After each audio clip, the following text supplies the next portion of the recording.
Hello guys, welcome to our YouTube channel on बाल study. आपके अपने यूट्यूब चैनल बाल स्टडी पे आपका स्वागत है।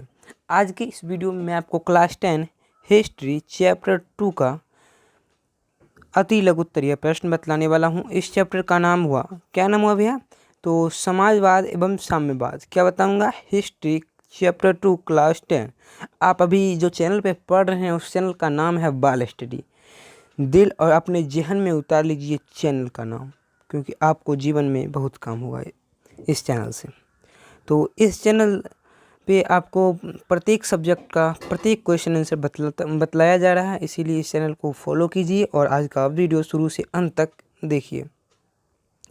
तो आज की इस वीडियो में आपको हिस्ट्री क्लास 10 चैप्टर 2 का अति लघु उत्तरीय प्रश्न बतलाने वाला हूँ। और इस प्रश्न में आ रहा है, आपका प्रथम प्रश्न है, पूंजीवाद क्या है?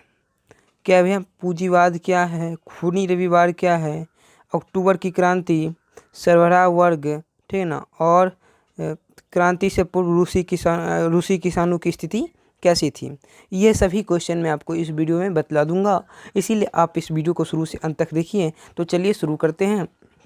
आपका प्रथम क्वेश्चन है, पूंजीवाद क्या है? तो इसका उत्तर लिखिए, वैसी अर्थव्यवस्था जिसके तहत उत्पादन के सभी साधनों पर पूंजीपतियों का अधिकार रहता है, जिसमें पूंजीपति लोग काफ़ी लाभान्वित होते हैं, ऐसी व्यवस्था पूंजीवाद कहलाती है। इसमें उत्पादन के साधनों पर सरकार का अधिकार नहीं होता है, बल्कि किसी निजी संस्था का अधिकार होता है। समझ गए भैया? देखिए मैं आपको समझा देता हूँ, इसको पहले मिटा देता हूँ, आप उतार सकते हैं।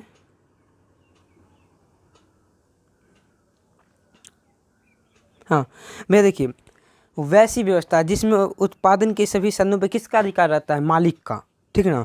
कोई सरकार का हाथ नहीं, कोई पीछे वाले व्यक्ति का हाथ नहीं, मतलब सीधा समझ लीजिए बिजनेस, ठीक ना, जो कि अमेरिका में होता है, ठीक है ना। जिस पे उत्पादन के सभी साधनों पर सरकार का अधिकार नहीं होता है, बल्कि पूंजीपतियों का अधिकार होता है। और इसमें पूंजीपति लोग काफ़ी लाभान्वित होते हैं, क्योंकि वो सरकार का अधिकार है ही नहीं, तो टैक्स नहीं देना पड़ता है सरकार को, तो पूंजीपति लोग क्या होते हैं? काफ़ी लाभान्वित होते हैं, ठीक ना। तो प्रथम क्वेश्चन यही था। आप सेकेंड क्वेश्चन देखते हैं। सेकेंड नंबर क्वेश्चन है, खूनी रविवार क्या है? इस क्वेश्चन को आप VVI कर लीजिए। क्वेश्चन बैंक उल्टाइए पहले आप अपने, देखिए क्वेश्चन कितनी बारी पूछे गए हैं। VVI नहीं, वेरी वेरी वेरी इंपॉर्टेंट, बहुत इंपॉर्टेंट है ये क्वेश्चन, ठीक ना। और याद ही कर लीजिए इस क्वेश्चन को, बहुत इंपॉर्टेंट क्वेश्चन है। तो इसका उत्तर लिखिए, खूनी रविवार क्या है? इसका उत्तर, खूनी रविवार एक बहुत ही दर्दनाक घटना है। क्या है भैया? एक बहुत ही दर्दनाक घटना है। सन 1905 ईस्वी के रूस एवं जापान के युद्ध में रूस जापान से बुरी तरह पराजित हो गया और रूस की प्रजा बहुत ही गुस्से में आ गई। अब यार, रूस की प्रजा गुस्से में क्यों आ गई, सोच समझ लीजिए। क्योंकि जो रूस है ना, बहुत बड़ा देश है, बहुत बड़ा, ठीक है ना, और जापान एक छोटा सा देश है। ये है रूस, तो ये है जापान, ठीक है ना भैया। ये जापान हो गया, और ये क्या है? ये जापान है, जो अभी पीला रंग का है वो जापान है, और ये जो अभी बीच में पीला हुआ ये रूस है, ये रूस है, ठीक है ना। अब देखिए, ये इतना बड़ा देश क्या हुआ, जापान इतना छोटा सा देश से ये इतना बड़ा देश हार गया। तो भैया, जैसे अभी भारत के लोग पाकिस्तान से हार जाते हैं, तो भारत की जो जनता होंगे सो गुस्से में आ जाएंगे ना, आ जाएंगे। लेकिन ऐसा कभी नहीं होगा कि भारत पाकिस्तान से हार जाए। भारत पाकिस्तान को लाहौर तक घुस के मारा है और आगे भी मारेगा इसी तरह से, ठीक ना। तो भारत, हमारा देश महान था, महान है और महान रहेगा, ठीक ना। तो जब रूस क्या हुआ, जापान से बुरी तरह पराजित हो गया, तो रूस की प्रजा बहुत ही गुस्से में आ गई, जिसके कारण 9 जनवरी 1905 को लोगों का समूह रोटी दो के नारे लगाते हुए राजा के सेंट पीटर्सबर्ग स्थित महल की ओर जा रहे थे। कौन जा रहे थे? तो रूस के नागरिक। कब? 9 जनवरी 1950 के एक लोगों का समूह था, जो मतलब हार गए, तो वहाँ की स्थिति दयनीय हो जाएगी ना, लोगों के पास खाने के लिए पैसा नहीं था, इसीलिए लोग रोटी दो के नारे लगाते हुए राजा के सेंट पीटर्सबर्ग स्थित महल की ओर जा रहे थे, परंतु जार की सेना ने इस निहत्थे लोगों पर गोलियां बरसा दी। परंतु जार की सेना ने क्या किया? इस निहत्थे लोग पर गोलियां बरसा दी। अब जार की सेना जार की आज्ञा के बिना तो गोलियां नहीं बरसाएगी, तो इसका अर्थ क्या हो गया? जार की सेना ने जार की आज्ञा के फलस्वरूप निहत्थे लोगों पर गोलियां बरसा दी, जिसमें हजारों लोग मारे गए। जिसमें कितने लोग मारे गए? जिसमें हजारों लोग मारे गए, ठीक ना। और यह घटना खूनी रविवार के दिन हुआ। यह घटना रविवार के दिन हुआ था। यह घटना कब हुआ था भैया? तो यह घटना रविवार के दिन हुआ था, इसीलिए 9 जनवरी 1905 के दिन को खूनी रविवार या लाल रविवार के नाम से जाना जाता है। एक ऑब्जेक्टिव यहाँ से बन रहा है भैया। तो खूनी रविवार कब हुआ था? तो इसका उत्तर जाएगा 9 जनवरी 1905 ईस्वी। तो एक और बनेगा खूनी रविवार किस दिन हुआ था? तो रविवार के दिन हुआ था। तो खूनी रविवार का दूसरा नाम क्या है? तो खूनी रविवार का दूसरा नाम लाल रविवार है, ठीक ना भैया। तो आशा करता है कि आप लोग समझ गए होंगे। तो चलिए अगला क्वेश्चन की ओर चलते हैं। अगला क्वेश्चन है 3rd नंबर, अक्टूबर क्रांति क्या है? तो इसका उत्तर लिखिए। अक्टूबर क्रांति 7 नवंबर 1917 ईस्वी में 1917 ईस्वी में एक हुआ था, ठीक ना भैया। ये देखिए 7 नवंबर 1917 ईस्वी मतलब किस कैलेंडर के अनुसार? ये जो डेट आपके स्क्रीन पे फ्लैश कर रहा है 7 नवंबर 1917, ये पुराने कैलेंडर के अनुसार हुआ था, नए कैलेंडर के अनुसार ये डेट है, ठीक ना।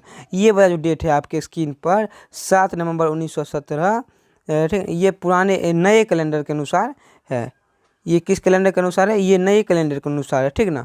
अब ये नए कैलेंडर के अनुसार अक्टूबर की क्रांति कब हुई थी? अभी ये क्वेश्चन आ सकता है। नए कैलेंडर के अनुसार अक्टूबर की क्रांति कब हुई? तो आप लोग उत्तर लिख देंगे 7 नवंबर 1917 ईस्वी को, ठीक ना। तब इसका उत्तर लिखिए। अक्टूबर की क्रांति क्या है, इस पर उत्तर लिख लेते हैं हम लोग पहले। इसका उत्तर लिख लीजिए। अक्टूबर की क्रांति 7 नवंबर 1917 ईस्वी में एवं पुरानी रूसी कैलेंडर के अनुसार 25 अक्टूबर 1917 ईस्वी को रूसी सरकार के विरोध में हुआ था। बताया मैंने, पुराने कैलेंडर के अनुसार कब हुआ था ये रूस की क्रांति, अक्टूबर की क्रांति? 25 अक्टूबर 1917 ईस्वी को रूसी सरकार के विरोध में हुआ था। आपके एग्जाम में ये भी क्वेश्चन आ सकता है कि अक्टूबर की क्रांति कब हुई थी? तो आप आंसर लिखिएगा 25 अक्टूबर 1917 ईस्वी को।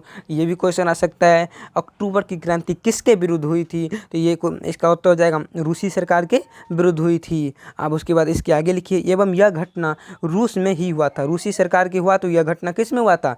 रूस में ही हुआ था, ठीक ना। इस क्रांति को बोल्शेविकों ने किया था। और इस क्रांति में मुख्य रूप से कौन भाग लिए थे? तो बोल्शेविक लोग जितने भी थे वो भाग लिए थे, ठीक ना।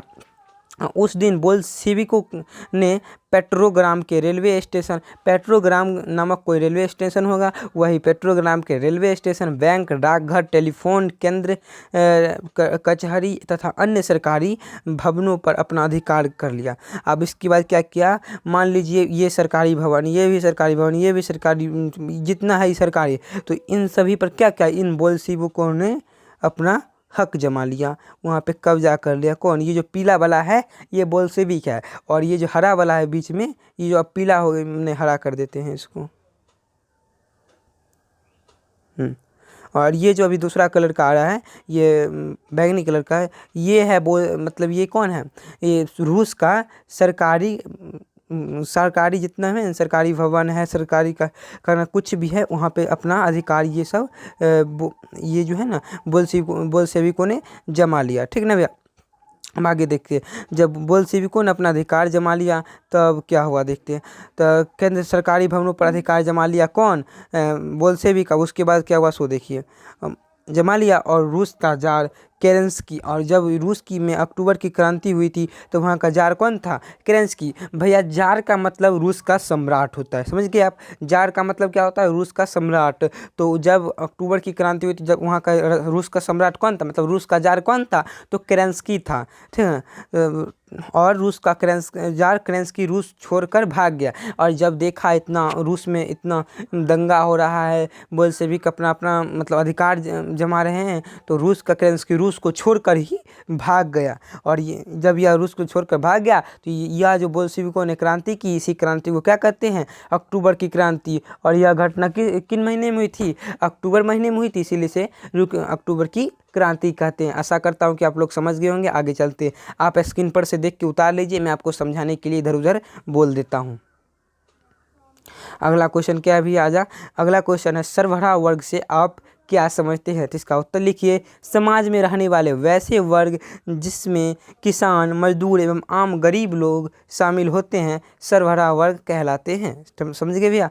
अगला क्वेश्चन है भैया, क्रांति से पूर्व रूसी किसानों की स्थिति कैसी थी? इसका उत्तर लिखिए, क्रांति से पूर्व कौन सी रूसी क्रांति में हुई थी? रूस में जो क्रांति हुई थी, जो इस चैप्टर में मुख्य पात्र है इस चैप्टर का, वही क्रांति जो रूस में हुई थी। तो उससे पहले कि रूसी किसानों की स्थिति कैसी थी, वही क्वेश्चन है। इसका उत्तर लिख लीजिए, क्रांति से पूर्व रूसी किसानों की स्थिति अत्यंत दयनीय थी, क्योंकि उनके पास खेती करने के लिए पूंजी का अभाव था और करों का दबाव था। ये लाइन बहुत ही सटीक है भैया।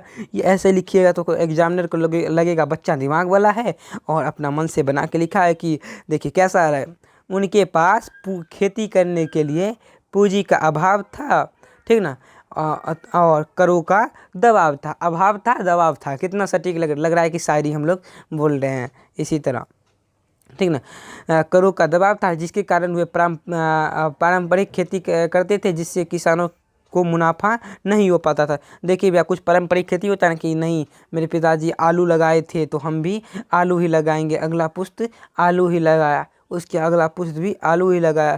तो ये सब जो खेती होता है ना, तो वहाँ पे जो इस प्रकार का खेती होता था, रूस में जो इस प्रकार का खेती होता था, उसमें उनको फ़ायदा कम होता था, मुनाफा नहीं हो पाता था, ठीक ना भैया, जिससे रूसी किसानों की स्थिति और भी दयनीय थी।